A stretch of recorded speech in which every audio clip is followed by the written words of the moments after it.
Bismillahirrahmanirrahim. Assalamualaikum warahmatullahi wabarakatuh.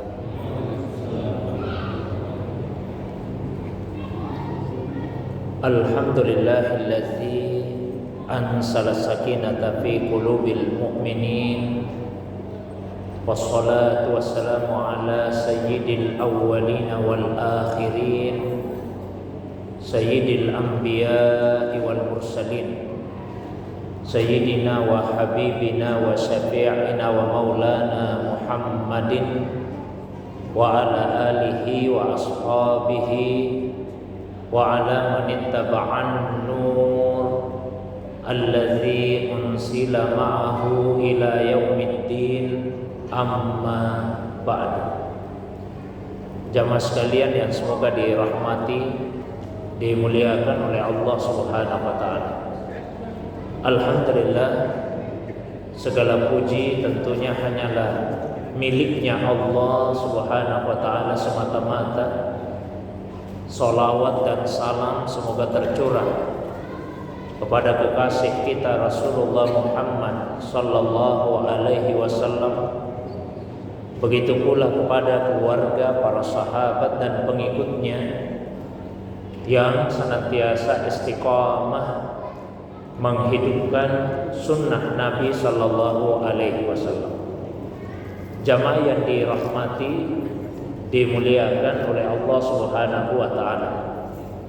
Sebagaimana permintaan dari jamaah pada pertemuan kita yang terakhir sebelum memasuki hari raya Idul Adha, yaitu agar dalam pengajian kita malam ini dan berikutnya yang akan kita baca adalah kitab Maulid Al-Barzanji, dengan maksud untuk mengetahui makna dari isi kitab tersebut ya. Karena alhamdulillah di tempat kita ini ternyata sudah sering untuk dibacakan kitab Maulid Barzanji itu. Sementara di masyarakat ada sebagian kalangan yang katakanlah menolak ya pembacaan kitab Maulid Al-Barzanji ini. Sehingga saya sampaikan untuk lebih baiknya agar tidak hanya dibacakan saja, tapi juga dipahami isi dari kitab tersebut. Sebetulnya judul asli dari kitab Maulid Al-Barzanji itu adalah Iqdul Jauhar fi Maulidin Nabiyil Azhar. Iqdul Jauhar fi Maulidin Nabiyil Azhar. Untaian mutiara tentang kelahiran Nabi sallallahu alaihi wasallam yang semerbak. Tapi kemudian lebih populer dengan sebutan Maulid Al-Barzanji, nisbah kepada penulis kitab ini, yaitu Al-Allamah Al-Fadil Zainul Abidin Ja'far bin Hasan bin Abdul Karim Al-Barzanji. Barzanji itu adalah nama satu daerah di wilayah Kurdistan. Ke daerah itulah penulis kitab ini kemudian dinisbahkan. Meskipun beliau sendiri dilahirkan di kota Madinah, dan dari namanya tadi tentu kita semua memahami bahwa beliau termasuk zurriyah keturunan Rasulullah sallallahu alaihi wasallam. Beliau dilahirkan pada tahun 1128 Hijriah dan diwafatkan pada tahun 1177 Hijriah. Dalam usia yang masih sangat muda, beliau sudah mengkhatamkan Al-Quran, dan umur 31 tahun beliau menjadi mufti di Madinah sekaligus menjadi khatib di Masjid Nabawi. Beliau mufti dalam mazhab Syafi'i. Beliau termasuk ulama terkemuka pada zamannya. Kita akan sama-sama ya membaca dan memahami ya isi dari kitab tersebut. Bismillahirrahmanirrahim. Allahumma shalli wa sallim wa barik alaihi. Pembacaan kitab ini biasanya dimulai dengan ungkapan ya, al jannatu wa na'imuha sa'dul liman yusalli wa yusallimu wa yubariku alaihi. Al jannatu wa na'imuha, surga dengan segala kenikmatan-kenikmatannya. Sa'dun adalah satu kebahagiaan yang akan Allah karuniakan liman yusalli, bagi orang yang bersalawat, wa yusallimu, dan mendoakan keselamatan, wa yubariku alaihi, dan mendoakan keberkahan untuk Nabi sallallahu alaihi wasallam. Bismillahirrahmanirrahim. Abtadi'ul imla'a bismidzatil aliyyah mustadirran faidal barakati ala ma ana lahu wa aula wa usanni bihamdim mawariduhu sa'igatun haniyah. Abtadi'ul imla, saya memulai mengimlakan, mendiktekan kitab ini. Bismidzatil aliyah, dengan nama zat yang maha agung, yang maha tinggi. Tentu yang dimaksud di situ adalah Allah Subhanahu wa taala. Jadi menulis satu kitab dengan tabarruk kepada nama Allah itu adalah kebiasaan dari para ulama-ulama kita. Dan ini mengikuti Al-Qur'an. Al-Qur'an sendiri itu dimulai dengan Bismillahirrahmanirrahim. Ya. Mustadirran faidal barakat, sambil mengharapkan cucuran limpahan keberkahan, ala ma'analah wa aula, atas apa yang Allah berikan dan atas apa yang Allah karuniakan.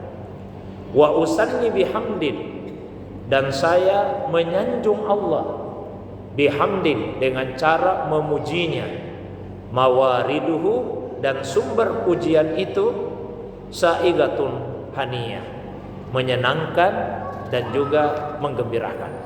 Ada juga yang memaknai mudah untuk diucapkan.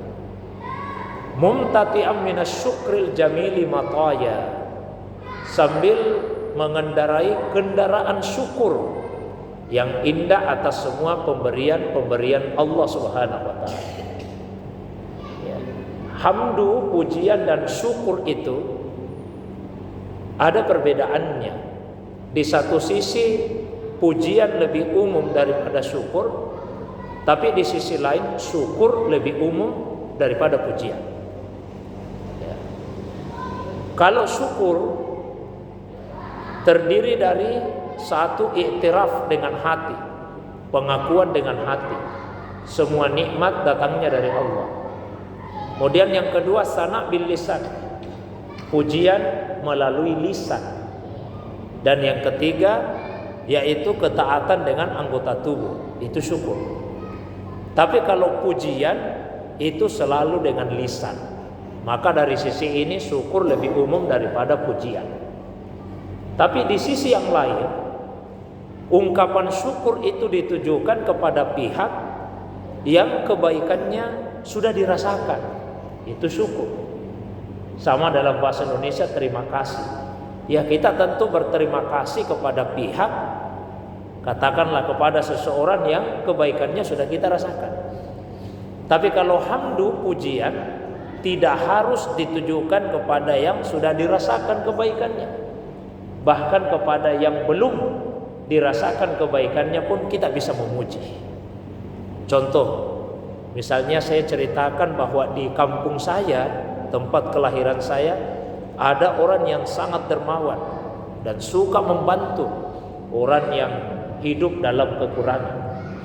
Jamaah sekalian tidak mengenalnya dan belum pernah merasakan kebaikannya. Tapi begitu mendengar cerita tersebut, kemudian memujinya, nah, itu namanya pujian. Jadi Allah itu terpuji bahkan sebelum ada yang memujinya. Dan Allah akan tetap terpuji sekalipun seandainya tidak ada yang memuji Allah Subhanahu wa taala.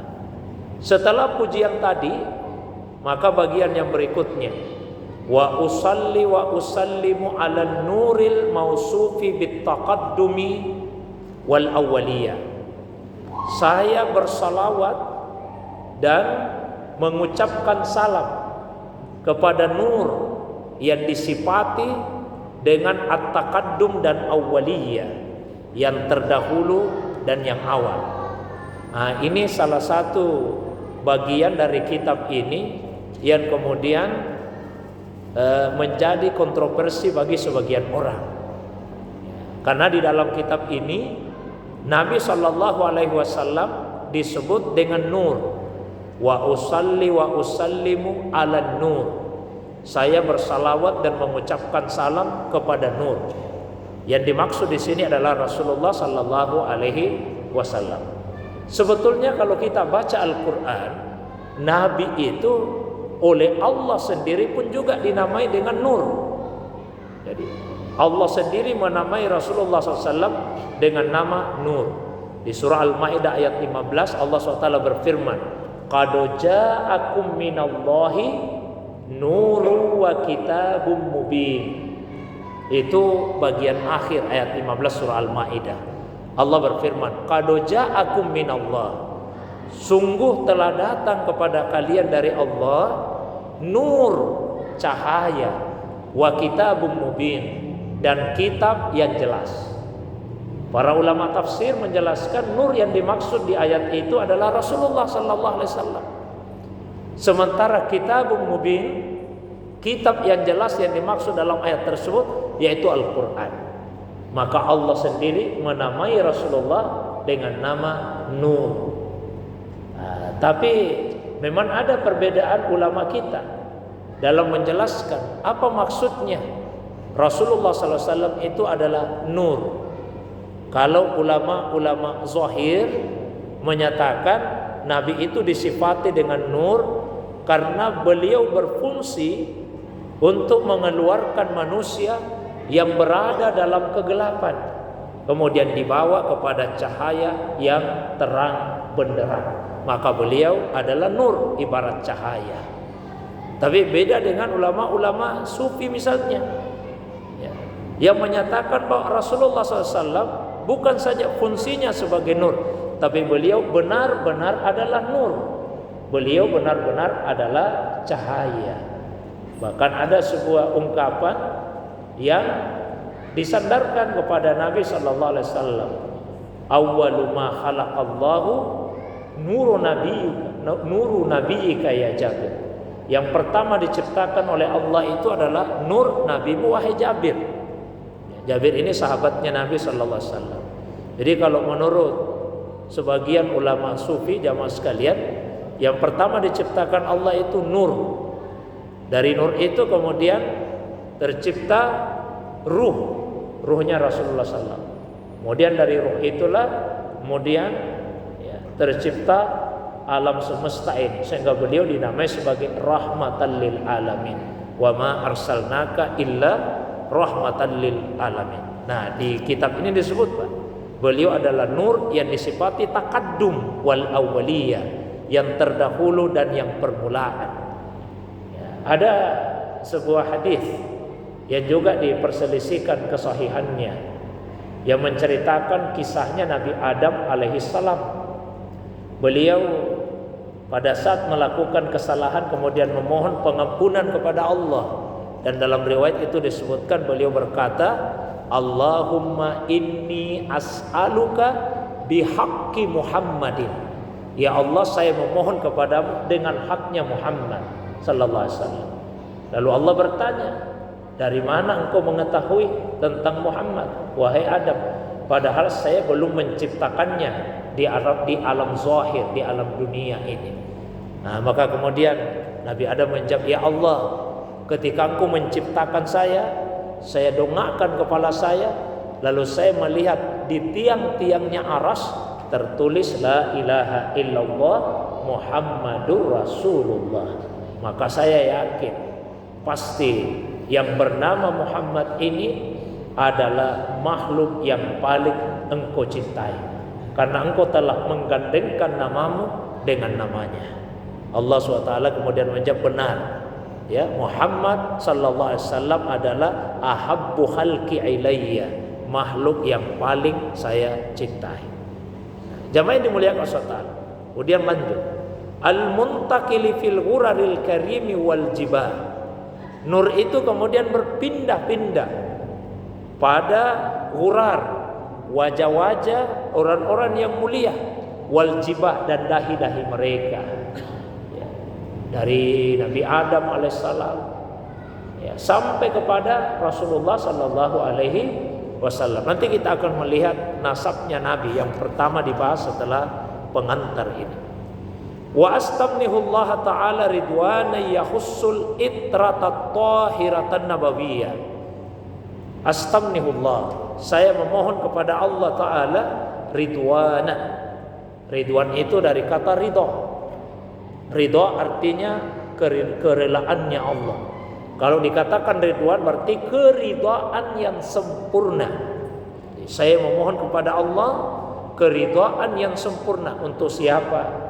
Ya khussul itratat tahiratan nabawiyah, khusus untuk keluarga-keluarga Nabi sallallahu alaihi wasallam yang maha suci.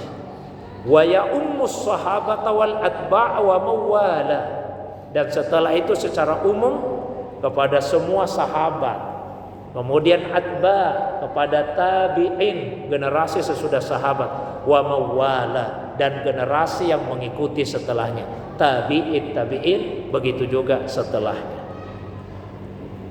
Kemudian yang berikutnya, wa'as tahdihi bihi hidayatan lisuluki subulil wadihatil jaliyah, dan saya memohon kepada Allah Subhanahu wa taala hidayah supaya bisa menempuh as-subul al-wadihah al-jaliyah, jalan-jalan yang wadih, yang jelas dan terang. Wa hifdzan minal ghawaya, dan agar terhindar dari kesesatan, fi khitatil khata'i wa khuta, pada tempat-tempat yang salah dan langkah-langkah yang salah. Wa ansuru min qissatil maulidin nabawi burudan hisanan abqariyah naziman minan nasabis syarifi ikdan tuhallal masami'u bihula, dan saya akan membentangkan, maksudnya saya akan menceritakan, ya, secara panjang lebar kisah kelahiran Nabi sallallahu alaihi wasallam yang ibarat kain tenun yang sangat indah dan berseri-seri. Naziman minan nasabis syarif, yang menghimpun nasabnya, garis keturunannya Nabi sallallahu alaihi wasallam yang mulia. Ikdan tuhallal masami, ibarat kalung permata yang menghiasi telinga para pendengar, bihula, dengan perhiasannya. Wa asta'inu bihaulillahi ta'ala wa quwwatihil qawiyyah, dan tentu saja saya memohon pertolongan kepada Allah, karena tidak ada kuasa, tidak ada kekuatan kecuali dengan kekuatan Allah Subhanahu wa taala. Fa innahu la haula wala quwata illa billah. Setelah itu kemudian masuk kepada bab yang pertama. Biasanya setiap bab atau antar bab itu diantarai dengan doa. Ya, doa yang berbunyi attirillahumma qabrahul karim bi'arfin sadhim min salati wa taslim, Allahumma salli wa sallim wa barik alaihi wa ala alihi.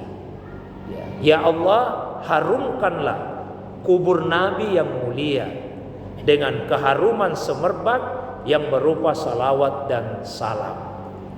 Ya Allah, curahkanlah rahmat, keselamatan dan berkah kepadanya dan kepada alinya, kepada keluarganya. Keluarga Nabi itu ada dua macam. Ada keluarga secara jasmani dan ada keluarga secara ruhani. Keluarga secara ruhani dijelaskan oleh Nabi ketika beliau ditanya, "Man alu Muhammad?" Siapakah alu Muhammad, keluarganya Muhammad sallallahu alaihi wasallam?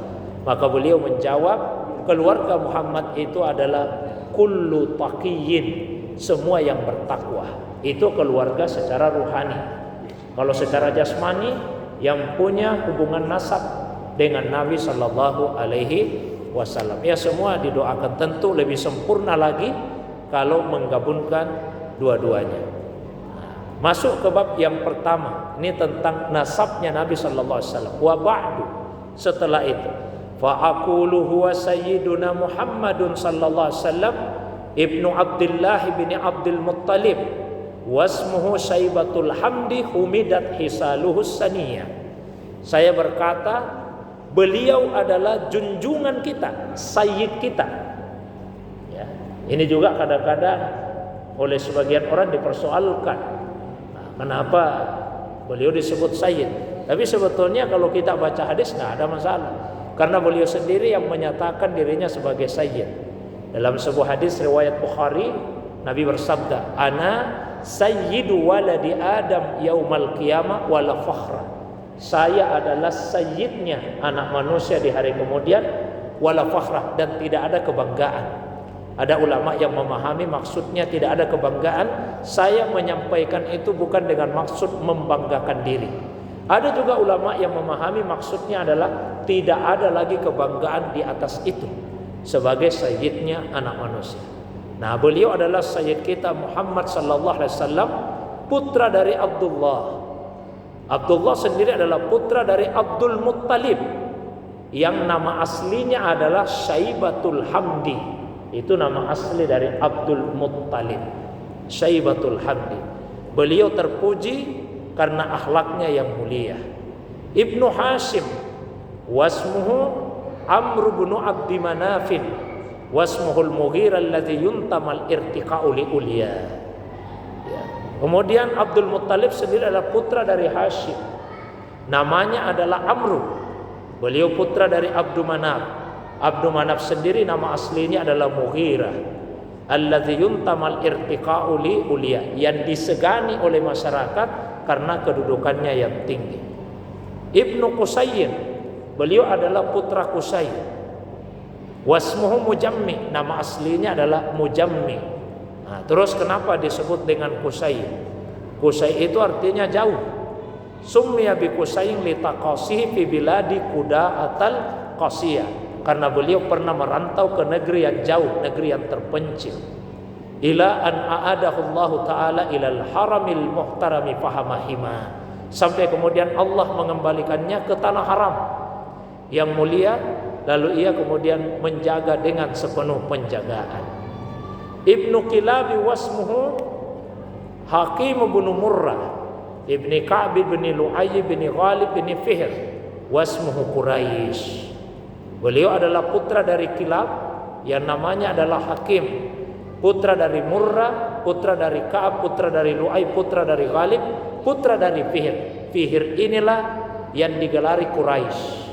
Kita sudah pernah membahas itu pada saat kajian tafsir surah Quraisy, bahwa yang digelari Quraisy menurut pendapat sebagian ulama kita adalah kakeknya Rasulullah SAW, yaitu Fihr.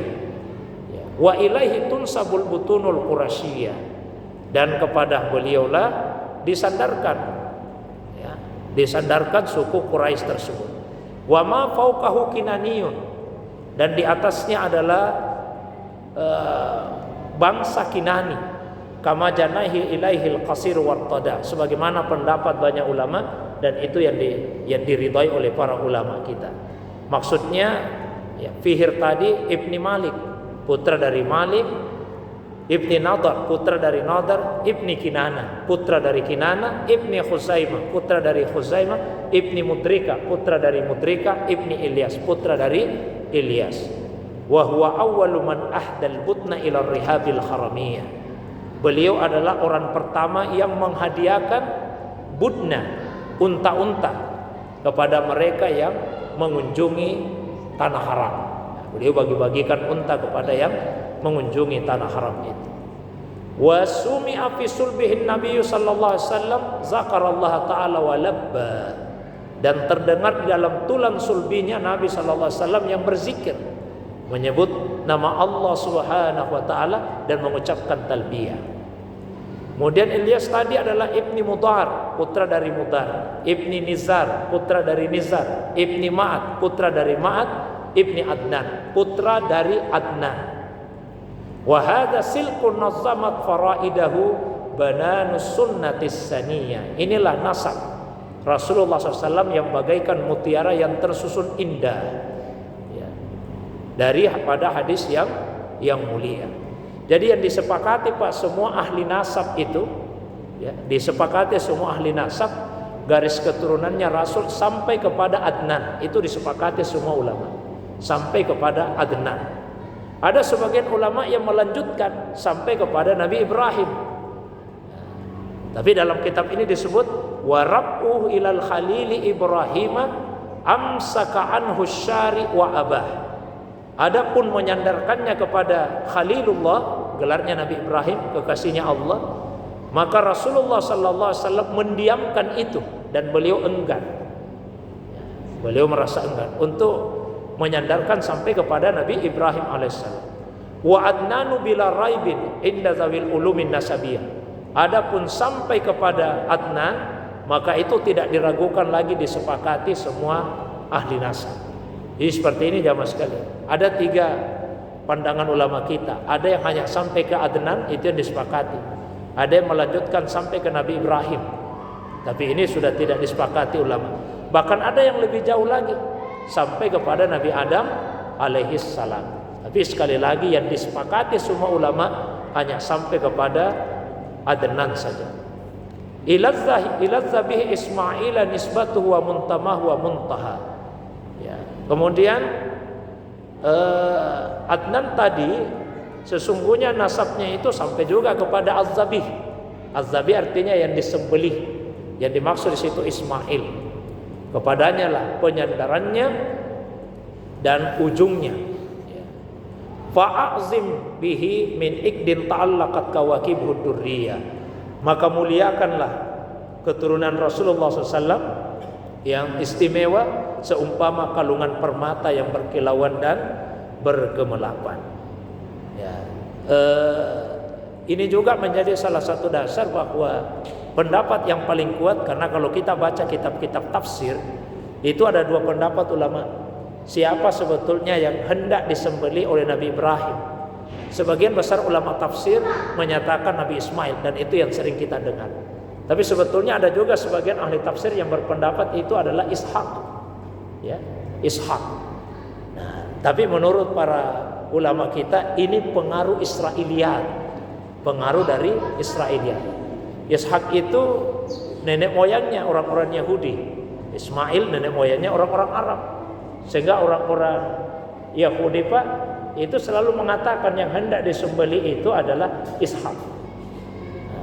Tapi sebetulnya ada sabda Nabi yang menjadi ucapan pemisah di antara 2 pendapat tersebut. Nabi jelas mengatakan ana ibnuz zabihain. Saya adalah putra dari 2 orang yang hendak disembelih. Saya adalah putra dari 2 orang yang hendak disembelih. Yang pertama yaitu Nabi Ismail, yang kedua ayahandanya Abdullah. Karena ketika Abdul Muttalib ini Pak punya anak itu sampai 11 orang. Nah, beliau kemudian berkata kalau sampai 11 maka saya akan menyembelih anak saya yang ke-11 itu. Lahirlah ini Abdullah. Beliau hendak menunaikan nazarnya. Tapi setelah itu beliau mendapatkan ilham, tidak usah anaknya yang disembelih, diganti saja dengan menyembelih ratusan ekor unta. Maka Nabi mengatakan anak ibnuz zabihain. Saya adalah putra dari 2 orang yang hendak disembelih. Saya kira itu saja dulu untuk malam ini, batas pengantar. Seperti biasa saya ingin berikan sedikit waktu kalau ada yang ingin ditanyakan, ditambahkan baik yang berkaitan dengan pembahasan atau masalah agama yang lain di luar dari apa yang saya sampaikan. Saya persilakan pada jamaah. Demikian untuk sementara. Assalamualaikum warahmatullahi wabarakatuh.